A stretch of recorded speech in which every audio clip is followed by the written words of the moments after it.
Hello everyone, Galen the Wise here.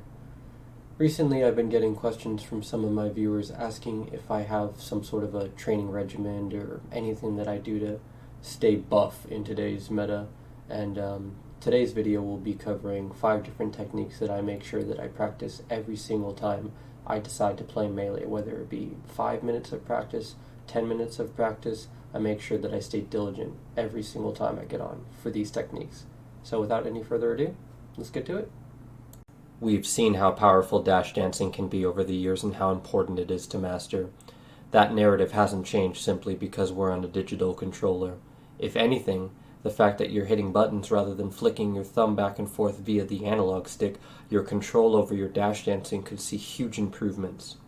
I like practicing my dash dancing for about 5 to 10 minutes while practicing moving forward and backwards during the dash so I can micromanage my spacing at any point. Shield dropping is another tech that we see used every day in competitive play.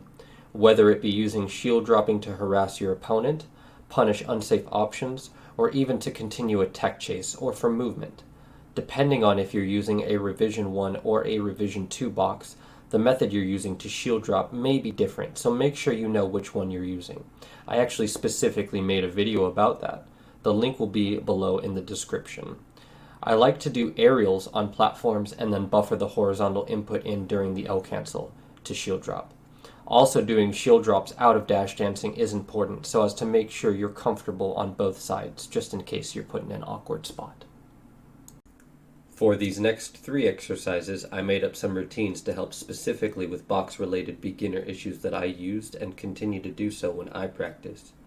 You'll want to jump, do any variation of an aerial, then after the fast fall and L cancel, either buffer a horizontal input or hit modifier X or Y prior to the horizontal input and you'll turn. This is very important for being able to set yourself up for a plethora of situations. Some of those situations include being able to turn, wave dash back to ledge, Falco laser into turn up tilt, Martha Lade fair into turn up tilt, so on and so forth.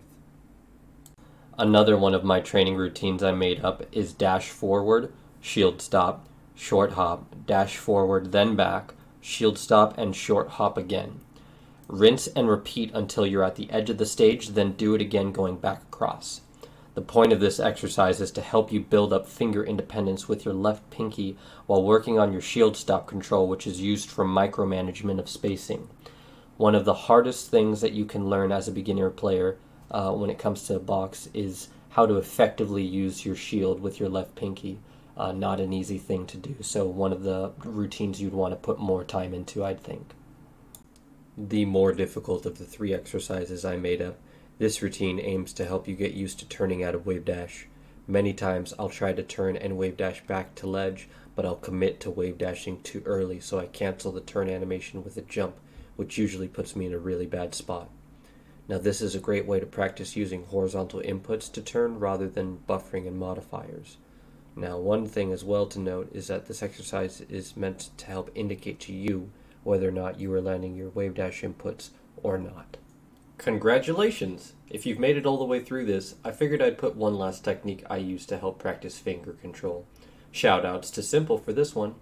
When on the CSS, practice making shapes with the pointer finger. Just a little something to keep you busy. Happy box practicing!